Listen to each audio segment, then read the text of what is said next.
You sure this is just routine? I'd tell you if it wasn't. You make sure Dr. Collins gives you a thorough examination. Oh, yes. I'll have her change my oil and water and check the tires. You all right? Fine. You're sad about Rodolfo, aren't you? A little bit, yeah. You can't blame yourself. I don't blame myself. I blame Olivia. She had him killed. How can we prove that? I don't know how we can prove it. That's what we can't do. We can't just sit back and let her get away with murdering God knows what. Oh, she's got to be stopped. I don't know how, but she's got to be stopped.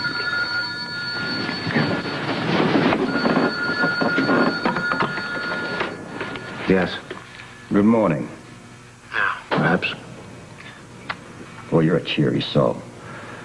Before we get into that, you haven't told Anna about Olivia being responsible for Julian's murder, have you? No. Good. Let's keep it that way for a bit longer.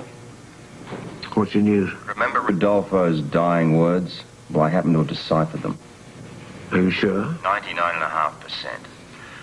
But there's still one important element missing, and for that, I need your help. Are you at the office? Yes. Okay, I'll be right there.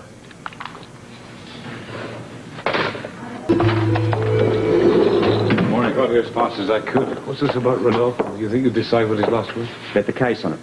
Well, good. Then he didn't die in vain. It would appear that he's clued us in to when this summit's going to take place. How? Rodolfo's last words were, Vic Sal Burr. I know that, so. Right, well, you just flesh that out a bit and you finish up with Victor's celebration birthday. That was Robert's guess, I agree. It makes sense. They'll meet at Victor's birthday party, but where though? Well, that's the missing part of the puzzle. Yeah, well, considering Victor's poor health, we figure that the summit meeting is going to be held somewhere here in Port Charles. We don't know the exact location, then we're back to square one. What good does it do? That's where you come in. What do you want me to do? We need you to get the information out of Victor now that Rodolfo's not around. Well, I can try, but I know what Victor's like. He's not liable to tell me the truth unless he wants to. Well, I'm hoping you can find out, but I'm not counting on it. So what's plan B? I'm having all the bosses tailed. Well, check all the hotels, banquet halls, catering services, see if the Jerome family has made any arrangements with any of them. Figure one of us has got to hit pay dirt. Yeah, well, I hope it's soon. After hearing that Olivia had her own brother killed, I tell you, I'm at the end of my rope. I don't know much more this I can take. Scorpio. Yeah, Angel, he's here.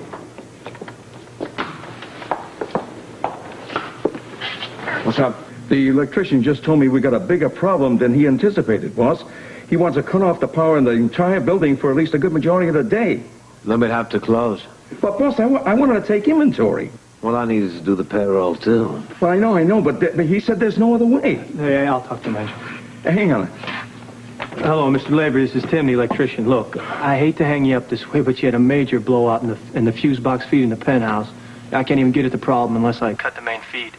I understand. Look, if it'll help you out, I'll try to get the power in your office on as soon as I can. Any idea when that might be? Let me shoot for 2. I'd appreciate it. Put Angel back on, would you, please? Sure thing. Yeah. So what's the call? It sounds like you better close down for the day. I mean, I hope the staff don't mind doing the inventory some other time. Are you kidding, boss? They'll love it. I'll give them the word. Okay, listen, you guys, I got some bad news for you. Whoa, we got to do the inventory by candlelight? Nope.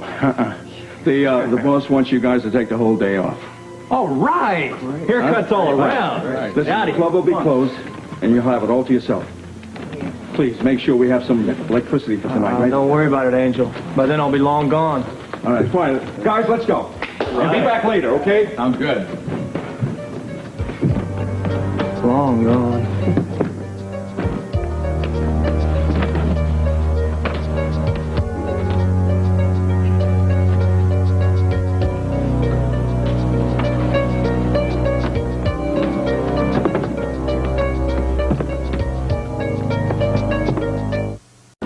Anyway, I knew it. Well, I certainly didn't, and frankly, I'm surprised at the result. You're not complaining, are you? I wish all my expectant mothers were doing as well. I'm absolutely delighted.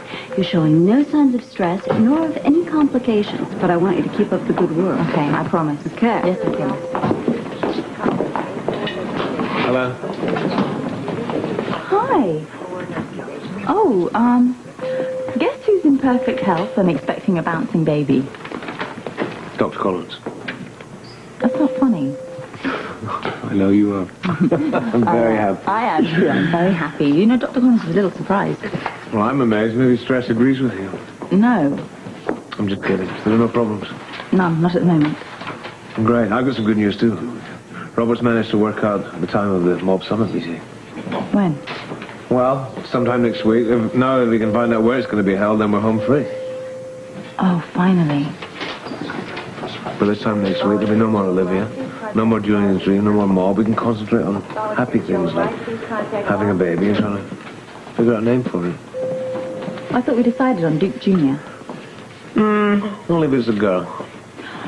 You know what? Why don't you have the baby and I'll decide on a name for it?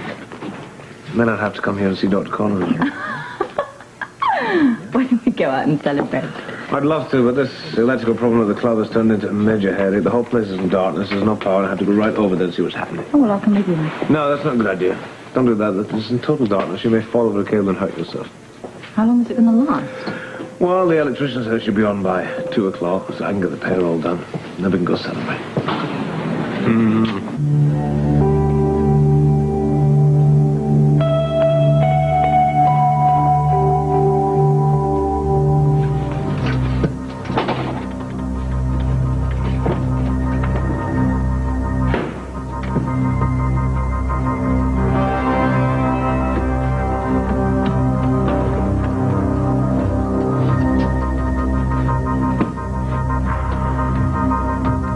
Strange how these safety devices sometimes just fail. One more little adjustment.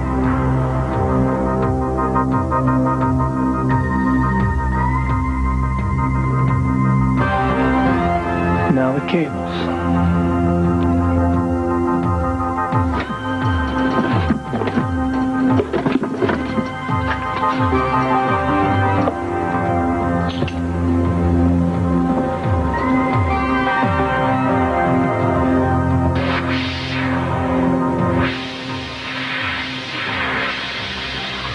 And down will come Pookie, cradle and all.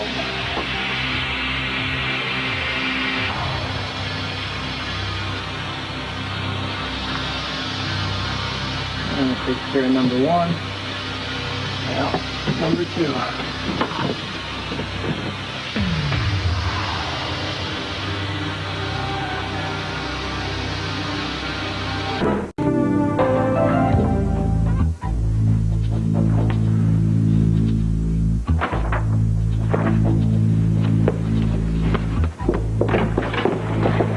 Hi, good afternoon. Want a tent? What? Oh, you said to regard this office as my own. I believe I said that at the time you mumbled something about respecting my privacy. You have something to be private about? Nothing that concerns you. Everything concerns me now. I'm on the up and up, aren't I? So you think. There is one little detail I haven't apprised you of, but since you want to stick your face into my files... I can hardly contain my excitement. What are you doing here anyway? It's nice to see you, too. Pardon my attitude, but I mean, lately every time I see you, it's either you've got bad news or a problem. I mean, I've got to hold my breath just to look in your general direction. Well, and I came by here to spread a little joy and happiness into your dull and boring life. Did your husband leave you? Oh, that's funny. Oh, I came by to congratulate you on finding out when the meeting was taking place. Now all you've got to do is find out where. Yeah, all I've got to do. I have the utmost faith that we're nearly rid of that woman and her mess. Yeah, I'm glad one of us is. You do know something I don't you? I know never to close the book on a case until the verdict is in. I mean, you know, stuff happens. You're always so cautious. Yeah. Yeah, well, I'll relax when the Jeromes and the Carters are meeting in a graveyard. Until then, I take nothing for granted. Well, I'll just have to celebrate on my own then. You got some good news for a change? Yes, actually. I have a clean bill of health from Dr. Collins. No complications after all that stress? Not one. Well, I think that's great. It is good, isn't it? Yeah. There's no reason I shouldn't have a very healthy baby. What about your maudlin husband? How does he feel about that? Well, he's very happy. Good. Obviously, but he can't wait to get rid of the mob. Hopefully, that won't be too far off. The end of next week, right? That's the game plan. Oh, you know, I just love to see your face when you break in on that party. This has been so long. Too long. For a while there, I didn't think we'd win. I don't know, I felt sort of helpless. But we'll get through somehow, won't we? One way or another. Yeah, one way or another. Tim? Tim, are you here? Tim?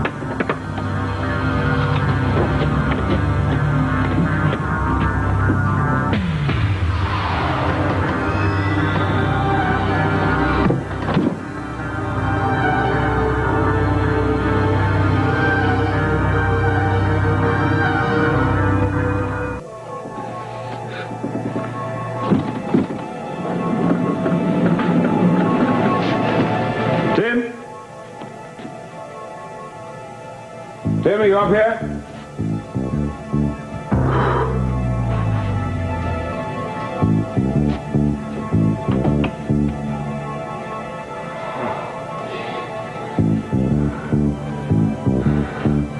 Come on, baby.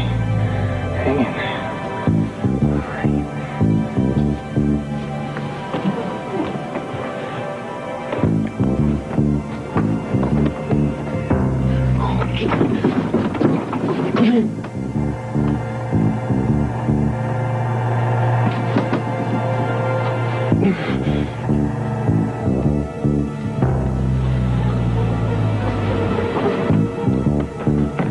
Tim? Tim? Tim?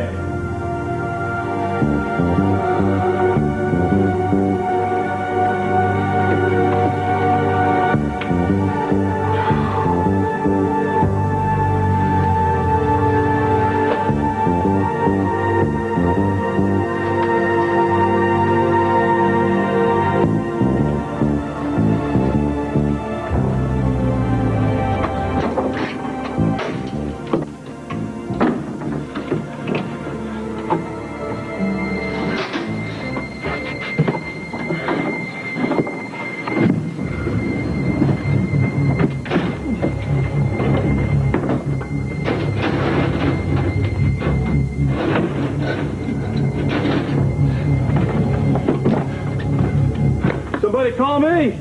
Tim? Over here.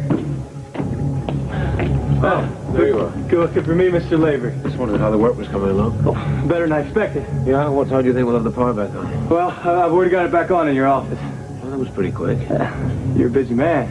Yeah, you did say 2 o'clock, I suppose. I try to keep my customers happy. Well, you're certainly doing a good job here. I guess now I've got no excuse. I have to go do the payroll. Well, I could always cut the lights for you again. Nah, you don't have to do that. I'll be in the office if you need me. I'll check something in the storeroom first. All right.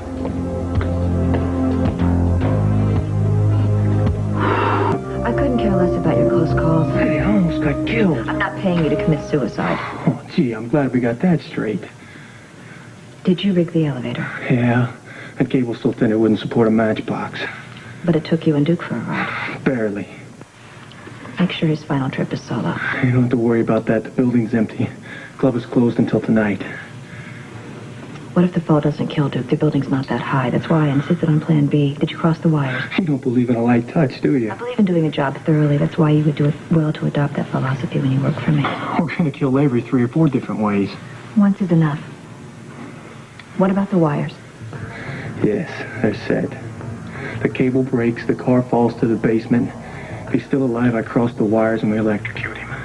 If the fall doesn't kill him, we'll throw in the cremation free of charge. Will this look like an accident? Lady, I hope so. Otherwise, every cop in town will be after me.